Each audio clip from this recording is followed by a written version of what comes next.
I didn't expect to run into someone I knew here. Ji-hoon seriously instructed Yoonbi to always stay close to him. He had to agree, or Ji-hoon wouldn't feel at ease. His subordinates, along with 3 others, had already gone to the island and were looking for the signal source. Junho also began to deploy the role for reconnaissance. The area where the first game was held opened up.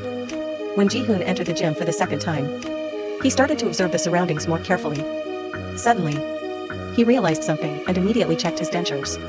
At the same time, his subordinates, following the signal, spotted a man fishing. Ji-hoon froze when he saw the empty tooth slot, which was also when the subordinates discovered the positioning device hidden in the bait box of the man's fishing rod. The speaker began to announce the rules of the game, and Ji-hoon rushed forward, trying to explain to everyone that this game would kill them. Everyone looked at him with disdain, thinking he was insane. How could a game like Flower Hibiscus Bloom possibly kill them? Some even thought he was trying to make everyone lose so he could monopolize the prize money. Despite Ji-hoon's warnings, the game continued. Most people knew the rules of this game, so there was no need for much explanation. The 5-minute countdown began, and once the doll finished singing, everyone immediately froze in place. Ji-hoon shouted loudly, telling everyone to remain still. The doll checked once, then continued singing. The players only felt a tingling sensation in Ji-hoon's head. They were more afraid of him than of the doll discovering them.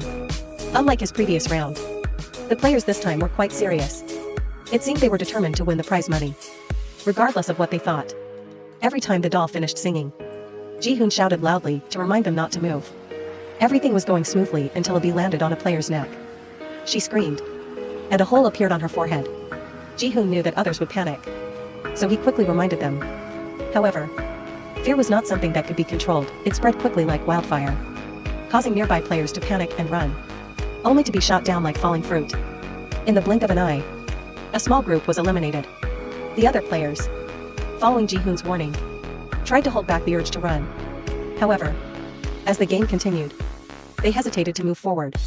2 rounds had passed, and Ji-hoon reminded them that if they didn't reach the finish line in time, they would die.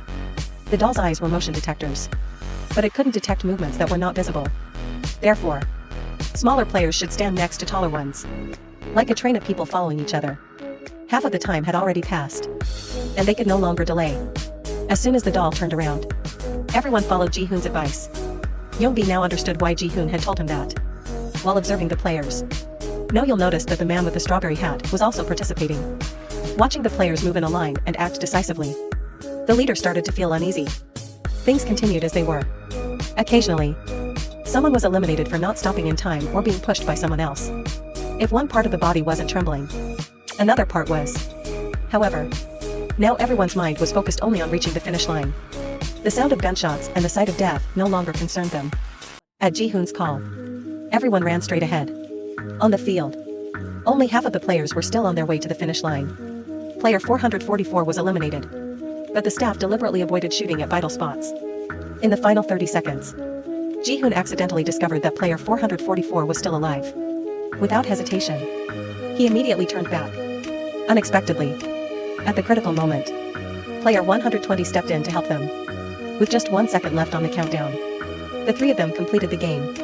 But Noyeol coldly shot player 444 in the head. The game area was closed, and the staff packed up their guns and lined up in front of the sniper room. On the boat, Junho and his group discussed their next plan. They had lured them here, so the island couldn't be in this area. For now, they had no choice but to return to the port to avoid the storm.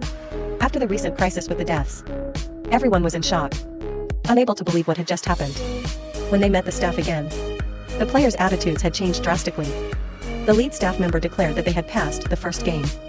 Out of 456 players, only 365 remained. 91 players had been eliminated. The mother and child, players 149 and 007, were terrified and begged the organizers to spare them, promising they would find a way to repay the money. Others followed suit. Ji-hoon asked the lead staff member about item 3 in the consent form.